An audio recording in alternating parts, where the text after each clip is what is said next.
maknanya salah ya, sekedar mengakui begitu, tidak mengakui menganggap Siti Aisyah ahli neraka pun salah juga. Jadi dua-duanya kena berjalan. Ya, sama dengan tadi misalkan macam akhilah tadi bagi contoh, nak kejutkan subuh ya. Nak kejutkan kesian ya, masih tidur apa semua ya. Tak nak kejutkan resikonya neraka ya. So dua sekali kena berjalan serentak. Kena kejutkan juga ya. Kena kejutkan juga, walaupun pahit, walaupun sakit ya, tetapi sebenarnya ya, dua-duanya kena berjalan. Tadi masih Sayyidina Ali nak perang, ini ahli surga, tak perangi, dia sebagai khalifah memiliki hak yang untuk menjaga keadilan dan sebagainya, dia kena berjalan juga. Tapi dua-duanya dia kena.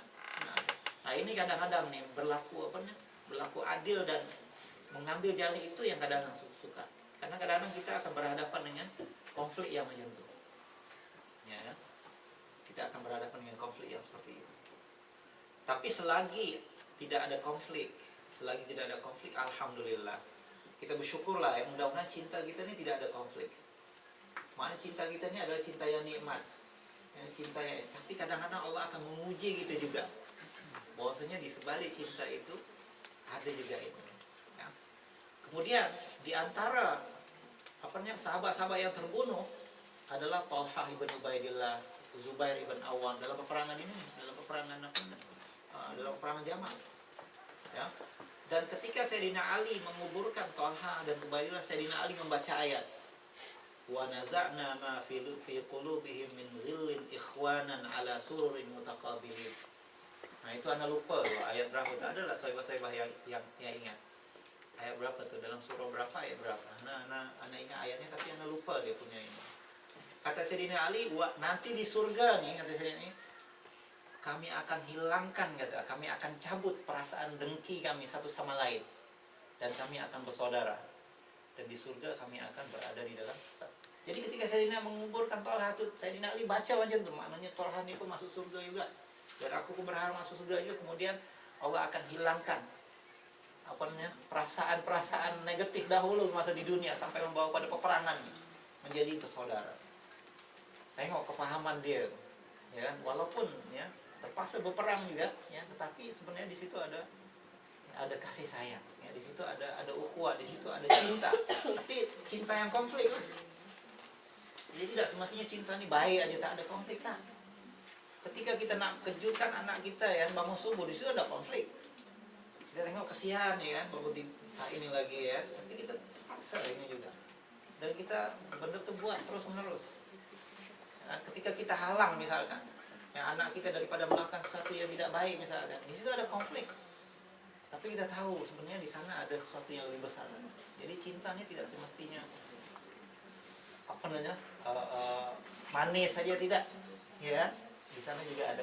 Anak tengok dalam kehidupan sahabat benar ini berjalan secara adil ya, dua-duanya itu tercapai ya dalam kehidupan sahabat. Rasulullah itu mendidik mereka begitu ya. Kadang-kadang Rasulullah pun itu juga ya, kadang-kadang Rasulullah sayang ya, Rasulullah kata, aku dengan kamu nih seperti kekatu dengan orang yang membawa jaring.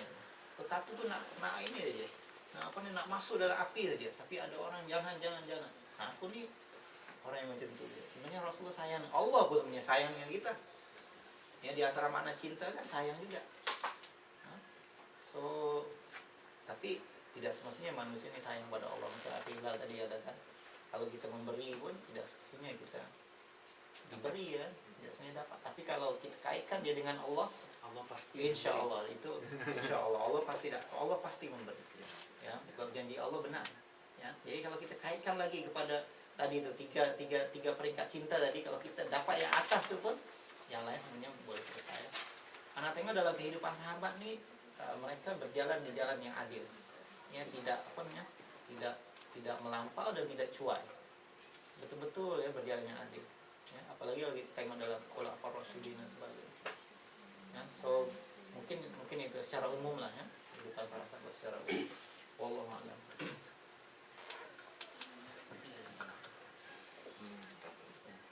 Jazakallah khairan katsiran pada Togi. Masih kita ambil sikit lagi sirah para sahabat. Dan bagaimana Dr. Gi berkongsi terkait dengan peristiwa hijrah Muhajirin Ansar. Ada soalan tak terkait dengan sirah Ibrahim, sila. Saya mungkin nak sentuh sikit soalan cinta dan benci ni dalam konteks perlakuan dan pelaku. Kita dah dengar tadi dalam contoh-contoh yang dengar daripada Ahli Hilal, Ahli Dr. Gi. Mana kita boleh mencinta pelakunya tapi kita membenci pelakuannya, dan juga kita boleh membenci pelaku tapi tidak membenci pelakuannya. Contoh yang saya sebut tadi macam contohnya Ali dengan Aisyah tu, adakah kita kata mereka tidak bersaudara? Mereka berperang, tapi adakah kata mereka membenci satu sama lain? Wallahu a'lam. Segi hakikat cinta tu, kalau dia akhirnya recognize they will be together in paradise, tu cinta membawa ke syurga lah. Tapi kenapa mereka berperang?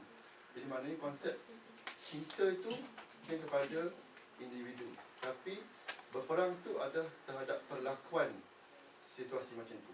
Itu cuba fikirlah mana betul atau tidak, wallahu a'lam. Contoh yang lain, adakah kita pernah dengar Rasulullah mengekspres benci dia kepada Abu Lahab? Adakah hadis ke dalam sirah ke Rasulullah ekspres kebencian dia atau kemeluatan dia kepada musuh Allah, ataupun macam doktor kata apa, pendukung syaitan? Kalau kita kata Abu Lahab itu pendukung syaitan, adakah Rasulullah pernah ekspres benci dia? Anda tak pernah dengar. Dalam satu hadis yang lain, Rasulullah pernah juga kata, kalau Fatimah itu mencuri, aku akan potong tangan dia. Adakah Rasulullah benci pada Fatimah? Pastinya tidak. Tapi perlakuan, kalau Fatimah itu mencuri, dia akan potong tangan dia. Ini itu ada perlakuan. Tapi pada pelaku tu kita tak boleh benci.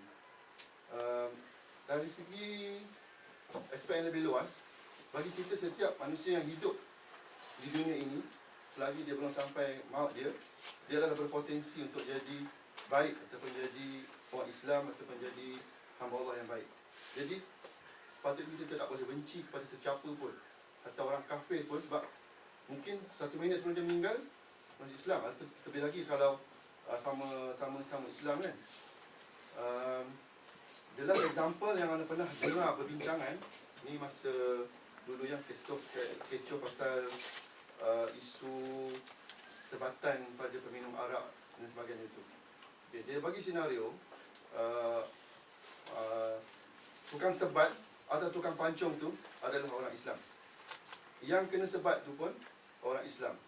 Malah kalau yang hukum pancung tu, kalau hukum apa-apa kesalahan hudud yang dia kena pancung tu, yang bersalah tu disuruh bertaubat dulu, suruh dibuat pada pagi Jumaat, dan dia kata yang memancung dengan yang dipancung tu bersalaman dulu, berpeluk dulu, sebab mereka semua dua-dua adalah orang Islam, dua-dua melaksanakan hukum Allah, dan dua-duanya bersetuju. Yang pancung tu tahu tugas dia adalah memenggal leher yang bersalah tu, dan yang bersalah tu pun faham dia telah melakukan kesalahan, dia dah bertaubat, tapi hukum dia kena pancung. Jadi adakah mereka bermusuh? Pasti tidak. Mereka adalah bersaudara, tapi sudah menjadi tanggungjawab masing-masing untuk melaksanakan si pemancung dan juga si kena pancung. Jadi soalan akidah tadi tu, rasa bolehkah kita benci kerana Allah? Masih ragu-ragu nak kata kita boleh benci selagi orang tu masih hidup. Kalau dia dah mati, Allah dah tetapkan macam Fir'aun, tak bolehlah kata suka Fir'aun kan, tak boleh kan. Tapi kalau Abu Lahab, itu pun selepas dia mati kot, selagi dia hidup, Rasulullah mungkin tak pernah express benci dia. Even ayat Quran pun tabat yada Abi Lahab kan, maknanya dua tangan Abi Lahab, not Abu Lahab itself, tapi perlakuan dia tu yang menyebabkan dia tertutup. Wallahu alam, kalau ahli panel ada pandangan yang lebih halus, seorang penulis ke seorang mungkin lebih halus lagi pandangan dia, wallahu alam.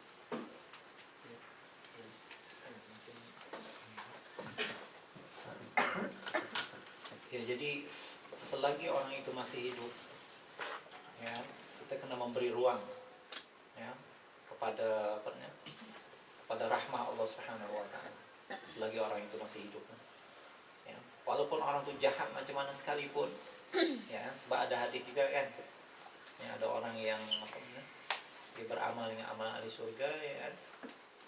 Kemudian pada akhirnya dia juga ada orang yang beramal dengan ahli neraka, ya, pada akhirnya dia akan masuk surga.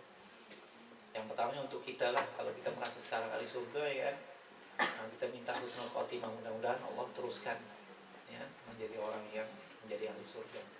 Yang keduanya, jangan tengok orang lain, manu kita misalkan yang kita tengok dia macam berbuat ahli neraka, tapi ya, jangan tutup rahmah Allah Subhanahu wa taala itu pada dia. Ya. Makanya betul lah yang dikatakan oleh Dr. Burhan tadi, sebenarnya asal kita benci itu adalah perlakuannya. Asal. Ya. Tapi ada yang perlakuan dengan dirinya itu sebati, ya. Atau syaitannya perlakuan dengan dirinya memang sebati. Perlakuan itu adalah dirinya dan dirinya adalah perlakuannya. Itu syaitan lah. Nah, di situ memang kita benci habis lah, memang tak bagi ruang, ya. Sebab kalau kita bagi ruangnya dia akan tipu kita, ya. Kemudian orang yang sudah ada dalil syarok seperti Abi Lahab itu memang